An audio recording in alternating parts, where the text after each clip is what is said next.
उमंग है ना? Yes sir. Thank you. आदरणीय शिक्षक महोदय और उपस्थित हमारे प्यारे बच्चे, आज बड़े हर्ष की बात है इसको पकड़ कि हम सभी एक जगह इकट्ठा होकर ये गणतंत्र दिवस मना रहे हैं। ये हमारा 75वां गणतंत्र दिवस है। तो इस राष्ट्रीय पर्व पर शुभ अवसर पर यहाँ उपस्थित तमाम शिक्षक गण और हमारे प्यारे बच्चों को हार्दिक शुभकामनाएं और बहुत ढेर सारी बधाइयां। ये गणतंत्र दिवस जो कि हमारे भारत का राष्ट्रीय पर्व है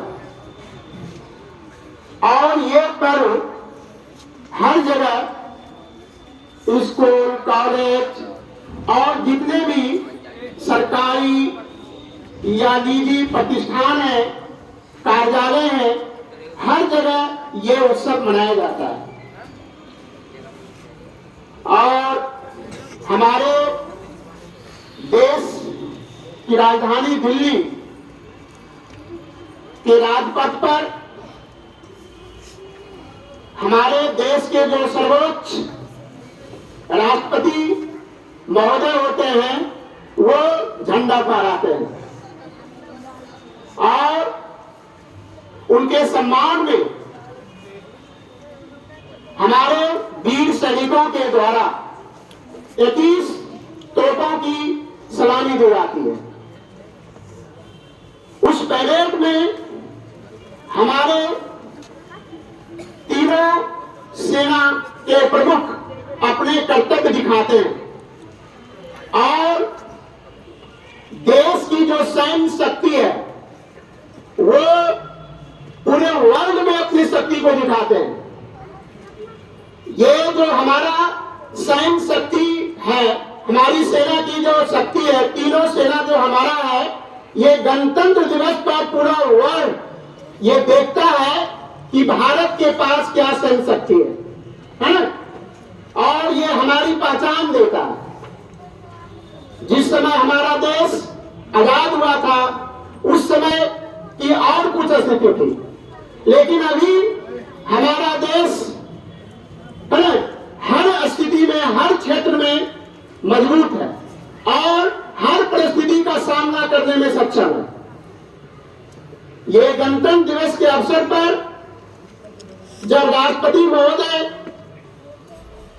ये राजपथ पर तिरंगा झंडा लहराते हैं तो हर साल कोई ना कोई देश का अतिथि, जो मुख्य अतिथि होता है, जैसे इस बार फ्रांस के राष्ट्रपति है ना, मुख्य अतिथि के रूप में शामिल होते हैं। मैं आपको बताना चाहता हूं कि ये जो 26 जनवरी गणतंत्र दिवस है, ये किस लिए ये झंडा हम फहराते हैं? हमारा देश 15 अगस्त 1947 को ही आजाद हो गया था। आजादी हमें 15 अगस्त 1947 को ही प्राप्त हो गया था। इसके पहले हमारा देश अंग्रेजों का गुलाम था या ब्रिटिश शासन चलता था, उसकी हुकूमत चलती थी, हम उसके अधीन काम करते थे। हमारे देश का कुछ चलता नहीं था, सब कुछ होते हुए हम उसके अधीन थे। तो हमारे वीर सपूतों ने अपने प्राण की आहुति देकर, अपनी शक्ति का प्रदर्शन करके ब्रिटिश शासन से हमें आजाद करवाया। और आजादी के बाद एक देश को चलाने के लिए एक सुदृढ़ संविधान की आवश्यकता होती है, तभी हमारा देश सही रास्ते पर सही ढंग से सुचारू रूप से काम करेगा और हमारा देश आगे बढ़ेगा। तो इसके लिए डॉक्टर भीम राव अंबेडकर साहब ने उसके नेतृत्व में कमेटी गठित की गई और उन्होंने एक संविधान का निर्माण किया। और यह संविधान जो है पूरे वर्ल्ड में सबसे बड़ा संविधान हमारे देश का है।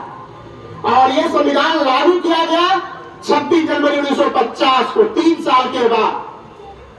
और उसी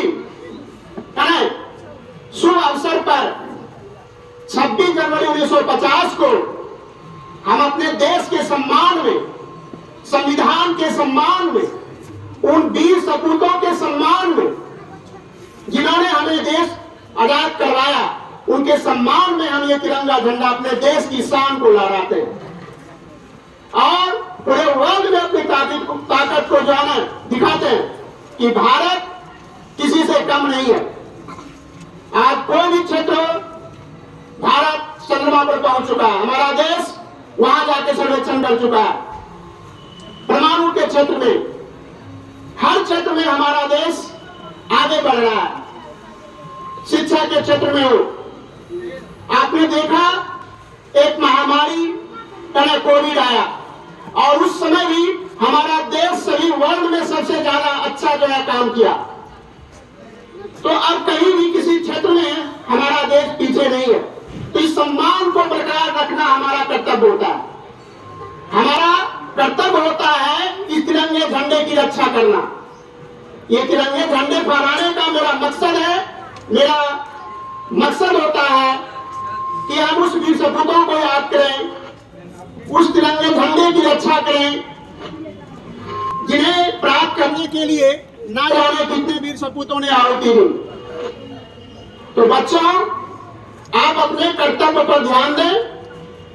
जो आपका वर्क है, जो एम है, उस पर काम करें और उसको प्राप्त करें। तो इसी आशा और विश्वास के साथ मैं अपने वाणी को विराम देता हूं। जय हिंद, जय भारत। Thank you sir.